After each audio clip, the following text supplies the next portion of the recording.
Mon objectif, c'est de vous donner les clés de comment créer du lien en moins de 2 minutes.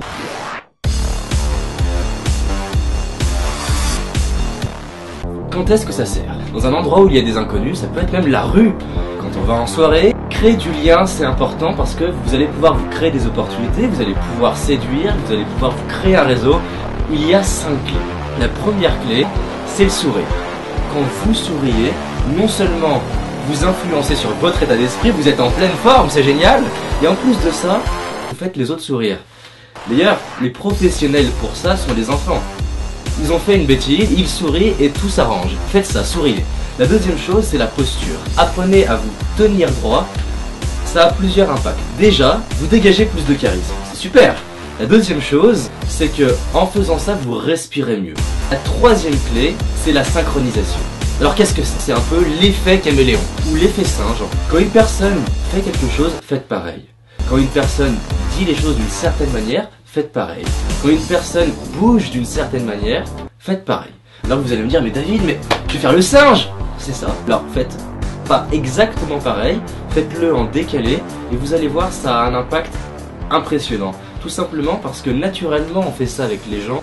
J'ai dit 1, le sourire, 2, la posture, 3, la synchronisation, 4, c'est l'art de poser des questions. Les gens qui sont intéressants, bizarrement, c'est pas ceux qui parlent le plus.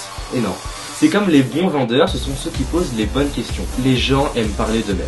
Une étude a montré que le mot le plus employé au téléphone, c'est « je ».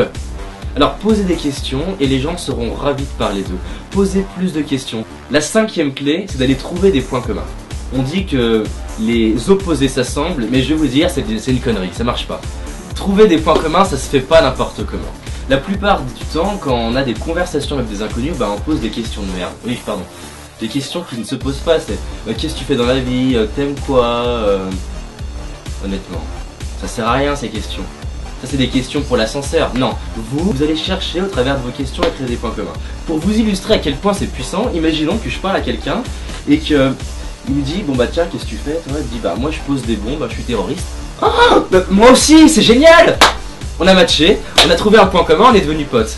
Et ça marche comme ça. Si vous trouvez des points communs, vous allez avoir plein d'amis. Alors je résume. 1, vous souriez. 2, vous vous redressez. 3, vous synchronisez.